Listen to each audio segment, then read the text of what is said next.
In this session, we're clipper carving the perimeter of this pixie haircut.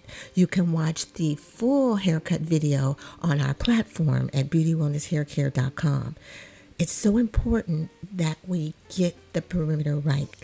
In short hairstyles, it's the perimeter that defines the look. Think about it. What does the nape look like on a shag? What does the nape look like on a pixie? What does the nape look like on a stacked bob? What does the nape look like on an A-line bob? You get where I'm going? It's the perimeter that really defines the style. This is looking really good. I'm just going to go in and make sure the nape and the sides are nice and tight and have no uneven ends.